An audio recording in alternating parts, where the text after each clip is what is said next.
Things change. It's in the very nature of things to change. In a world that seems everywhere connected, change comes even faster. Have you ever wondered how this connected world of ours first got connected? That very first link?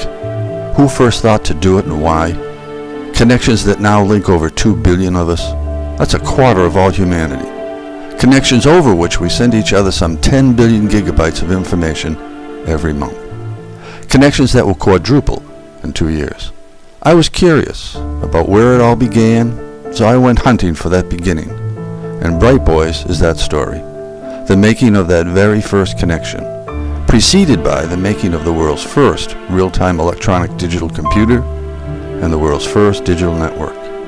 And all of it ushering up from the minds of one small group of people. Their work was quite simply the beginning that changed everything. Hello and welcome to Bright Boys. My name is Tom Green, writer and producer at brightboys.org. For the past 5 years, brightboys.org has been chronicling the coming of my book, which is all about the making of information technology from 1938 to 1958. My website adventure has now produced the book that tells that story. The book recounts the incredible high-stakes journey of a team of cocky yet brilliant young men who began making information technology some 10 years before the term information technology was even coined. Everything has a beginning. None was more profound and quite unexpected than information technology. Here, for the first time, is the untold story of how our new age came to be and the Bright Boys who made it happen. It all began to come together here in 1948, 211 Massachusetts Avenue, an old run-down former laundry building, a stone's throw from the front door of the Massachusetts Institute of Technology.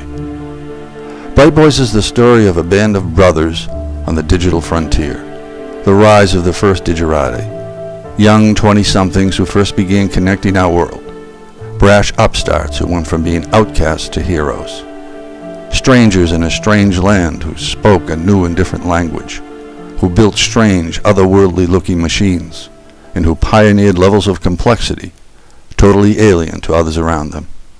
Their technology would stretch from real-time computing all the way to the shores of the Internet.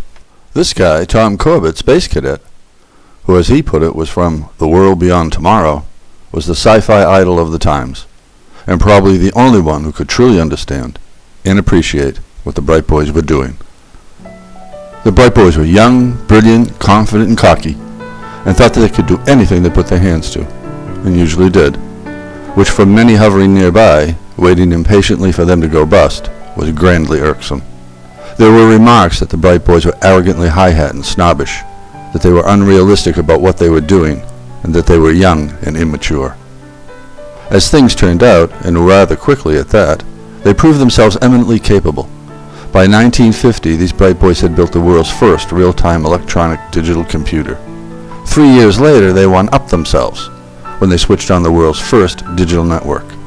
In 1953, their work was met with incredulity and completely overlooked. By 1968, their work was gospel. Today, it's the way of the world, information technology. At the request of the U.S. government, they were asked to use their computer technology to create a system for the air defense of North America, which they did. What began on the bare floor of the old laundry building eventually grew to rival in size the Manhattan Project. They built the first electronic air operations center, which was copied by every modern military force worldwide, and in the process created the first electronic air traffic control center, which a half-century later is an international standard for all commercial aircraft. Best of all, they saved the rest of us from this: the clacking din and drudgery of geared information machines, mechanical typewriters, adding machines, calculators, comptometers, printing presses, and all their geared kind. The Bright Boys' labor-saving invention began a liberation process for all of us. The Bright Boys were inventive in all that they touched. They originated modular construction of computers. They invented the modem and taught AT&T how to use it. They conceived of IBM's first computer assembly line. They originated computer memory that became the industry standard until the 1970s. They introduced the first graphical interface, the first computer keyboard, and the first light gun an early form of the modern computer mouse. Their hundreds of innovations became legends in the industry. The Bright Boys story is history, yet it is also timeless. It is a familiar journey that repeats itself over and over again whenever someone somewhere turns a dream into a reality. I dedicated the book to all those Bright Boys, past, present, and future, who dared to dream, to take a chance, to explore, and thereby to discover. As James Bryant Conant put it, "Behold the turtle. He makes progress only when he sticks his neck out." Bright Boys is the story of technology when technology was young, 1938 to 1958. 2 decades that ushered in the new world of electronics.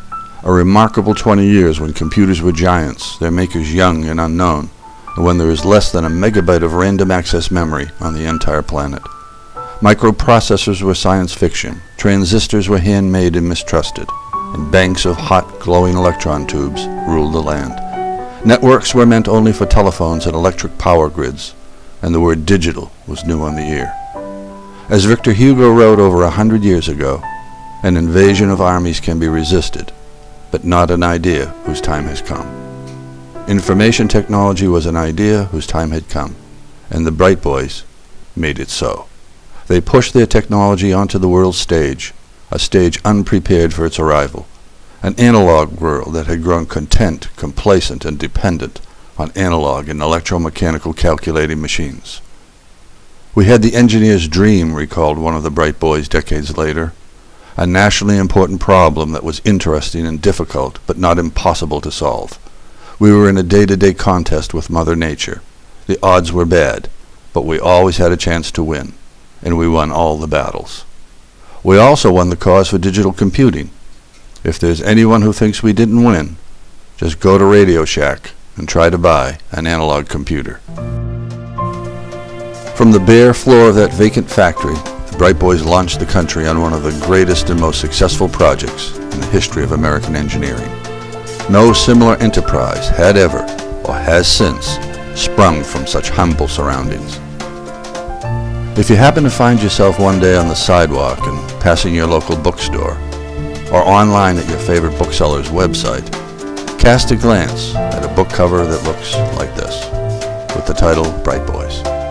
It's a wonderful story for readers to linger over, enjoy, and to savor. Bright Boys is an inspirational story, with real people as real heroes, of courage, of bucking the odds, of right doing, integrity, and faith in the future.